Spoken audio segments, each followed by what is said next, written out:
Screen Mayhem.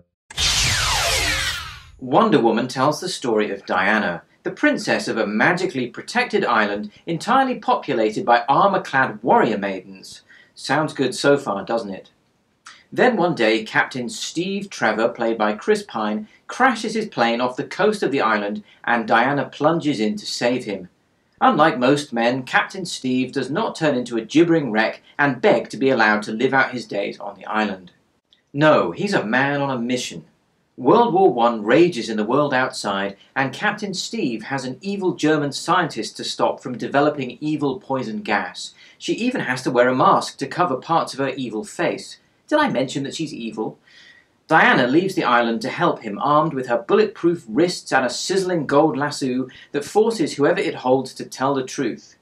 Fans of the DC Extended Universe will be relieved to know that Wonder Woman is actually rather fun, and marks a vast improvement over the poker-faced Batman vs Superman and the frankly pestilential Suicide Squad.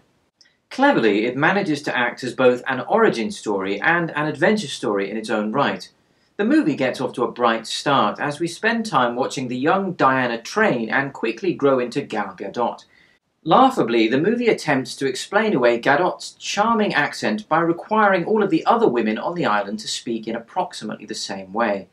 The results are unconvincing to say the least, and make them sound less like imperious Amazon warrior maidens and more like a gaggle of East European cleaning ladies. But never mind. Then when Diana runs off with Captain Steve to save the world, the experience leads to her becoming the Wonder Woman who provided Batman vs Superman with its few much-needed bright spots. Unlike the previous entries in the DCEU, Wonder Woman's plot is refreshingly simple and allows room for plenty of light-hearted laughs as the character comes to terms with her new surroundings.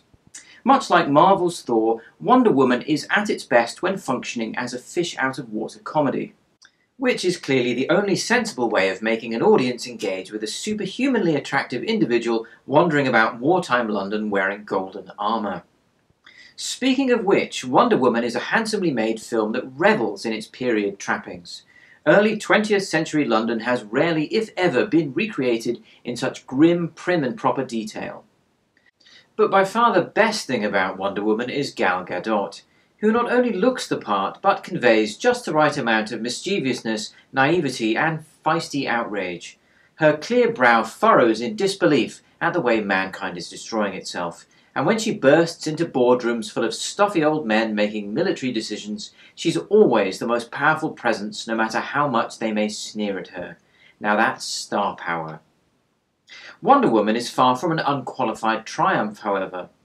Although the movie gets the character, the feminist tone, and the atmosphere dead on, the action sequences are severely lacking, revealing the limitations of director Patty Jenkins when it comes to this kind of material.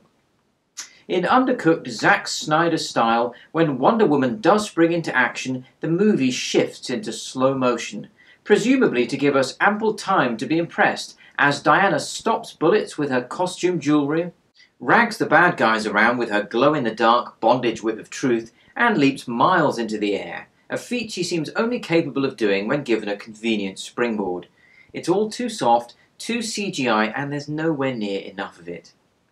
Worse still, the villain of the piece is almost entirely devoid of personality or novelty, and the climactic battle is little more than Diana and the big bad hovering static in mid-air, blasting each other with over-egged special effects.